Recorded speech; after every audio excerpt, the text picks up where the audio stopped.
Hello，好高興再次同大家介紹我嘅 DIY 嘅產品。咁咧今日我哋會講解一個 R23 Max 個 kit，攞嚟作為一個有功率嘅輸出嘅 M 直接推個喇叭。咁咧我哋睇下今次改動啲咩先啦。咁呢個就係 R23 Max 嗰個套件啦。咁然後咧我哋今次用咗一個80VA 嘅Power Supply， 跟住咧，我哋要做咗兩組 LPS。咁點解要做兩組 LPS 咧？因為咧嗰個 touchscreen 咧佢就耗電量比較多。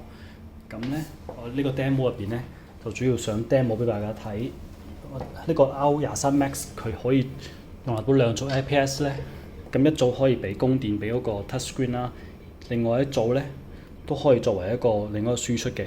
咁如果大家唔用hard disk， 即係傳統嗰隻轉動式 hard disk 嘅話咧，其實呢組 LPS 咧係唔需要嘅。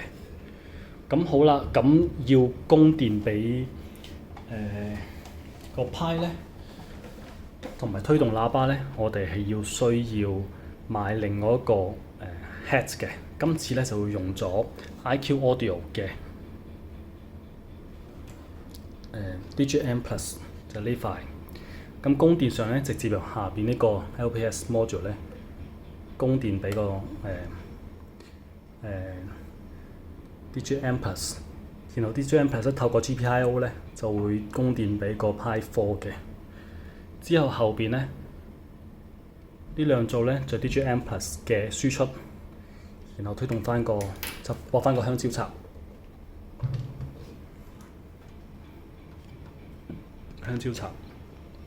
跟住直接推動個喇叭。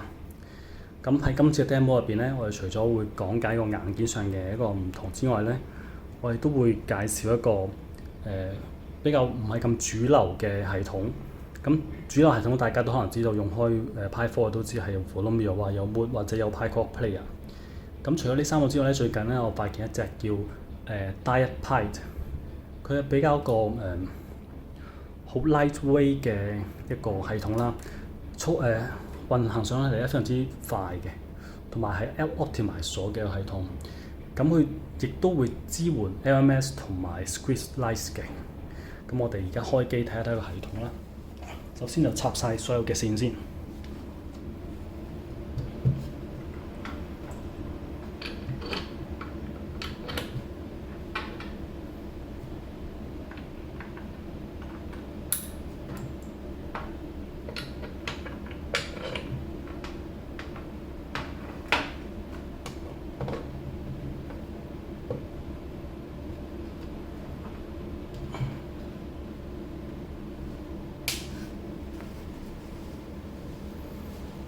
嗱，我哋可以見到部機就開咗㗎啦。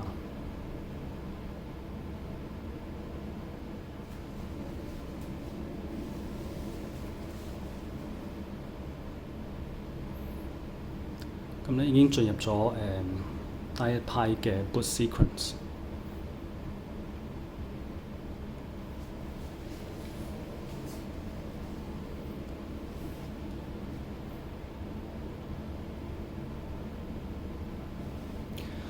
好啦，由開機到啟動咧，其實佢係需要，我諗唔需要30秒左右嘅時間，咁非常之快。咁大家如果用開PiCore Player 嘅話咧，都可能比較熟悉個畫面啦，因為呢個就係 PiCore Player 嘅 Material Skin。咁喺DietPi 嗰度咧，佢可以用攞住LMS 嗰個 Material Skin 嚟直接控制嘅。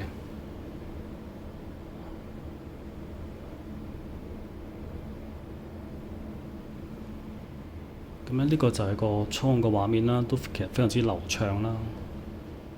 然後我哋可以嘗試去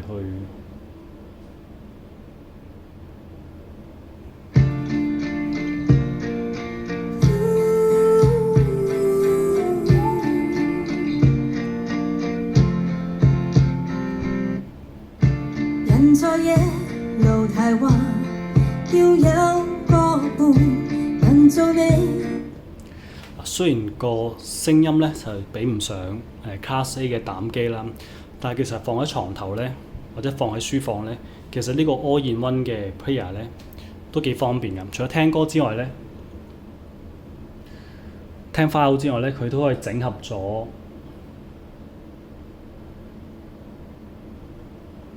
Spotify 同埋 Tidal 嘅。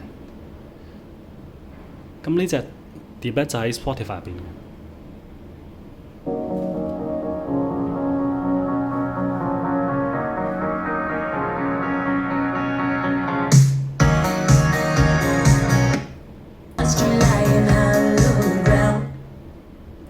咁除咗聽歌之外咧，其實佢都好方便喎，可以聽埋收音機。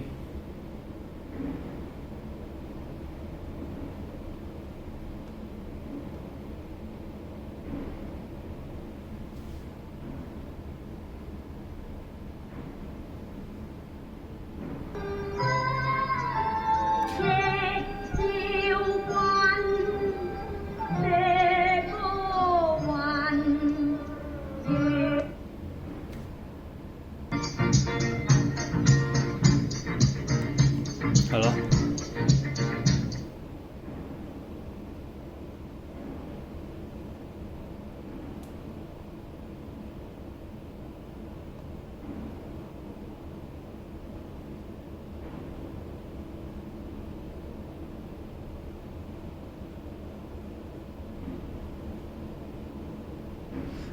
咁啊最主要佢個界面啦，就比傳統嘅Pico Player 嘅 Drive Lite 咧就比較現代化啲，嗱，同埋個操作上都比較流暢嘅。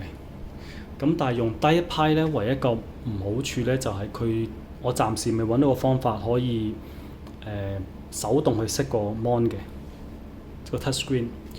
咁所以我仲需要啲時間去研究下點樣可以熄咗個 touch screen 嘅。但係整體嚟講咧，佢個操作界面咧係非常之流暢，